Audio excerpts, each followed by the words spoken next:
The common questions asked by non-Muslims who go to anti-Islamic sites is also given on our website www.irf.net.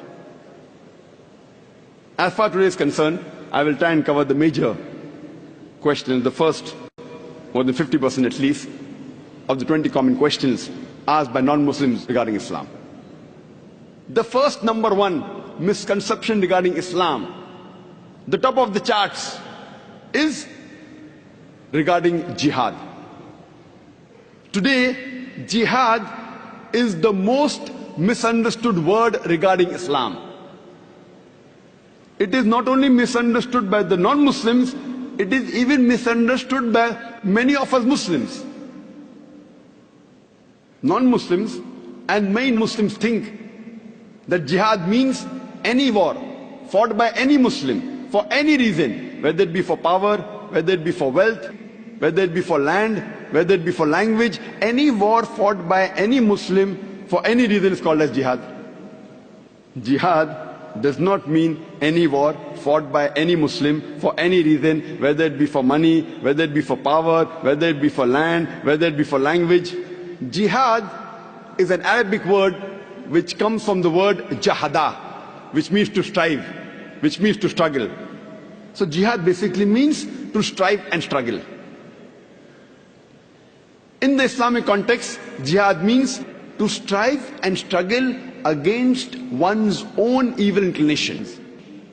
Jihad also means to strive and struggle to make the society better. Jihad also means to fight against oppression. Jihad also means to fight in self-defense in the battlefield. So jihad basically means to strive and struggle. For example, if a student is striving and struggling to pass in the examination, in Arabic we say the student is doing jihad, he's striving and struggling. Many people have a misconception and they think that jihad can only be done by a Muslim. There are many verses in the Quran which say that even non-Muslims did jihad. Quran says in Surah Luqman chapter number 31 verse number 14, we have enjoined on the human beings to be kind to the parents. In travail upon travail the mother bore you, and in pain death. Immediately after praising the parents, especially the mother, the verse continues. Surah Luqman chapter 31 verse number 15 says that, but if your parents do jihad, strive and struggle to make you worship somebody else besides Allah subhanahu wa ta'ala, besides Almighty God, of whom you have no knowledge, then don't obey them. But yet, live with them with love and companionship. Here the Quran is talking about non-Muslim parents doing jihad, striving and struggling to make their children do shirk, worship somebody else besides Allah. A similar message is given in Surah Ankabut, chapter number 29, verse number 8, that we have enjoined on the human beings to be kind to the parents.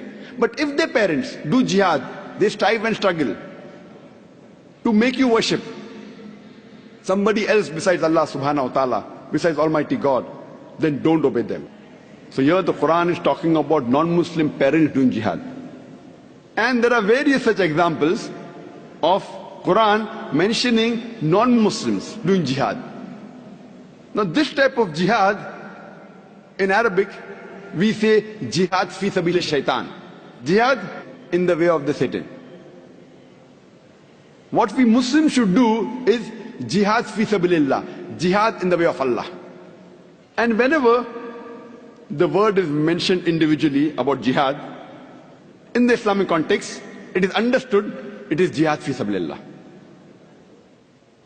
Most of the non-Muslims, including many so-called Muslim scholars, inverted commas, they translate jihad as the holy war. Holy war, if you translate in Arabic, it means harbu muqaddasa.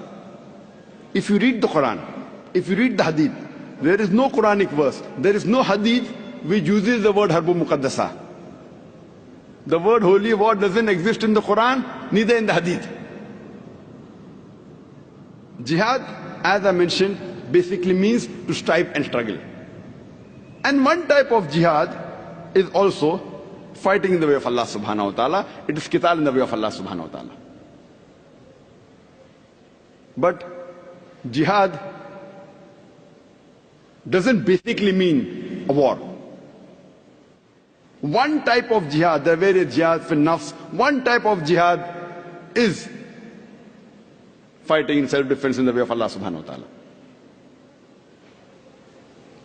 If we see the history of the Prophet Muhammad sallallahu alaihi wasallam, the first 13 years of his prophethood that he lived in Makkah, there were many Quranic verses that were revealed, all the Makkan surahs.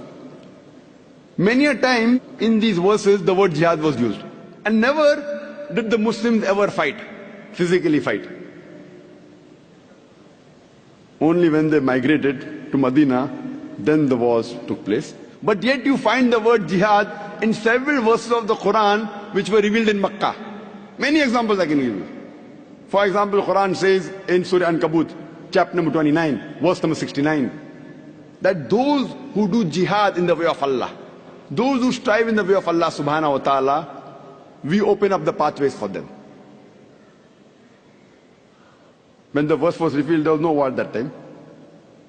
Quran says in Surah Furqan, chapter number 25, verse number 52, that do not follow the unbelievers, but do jihad against them, strive against them strenuously with the Quran. That means you do jihad with the Quran. Jihad with the Quran means strive to convey the message of Allah. Do you think you're going to fight with the Quran?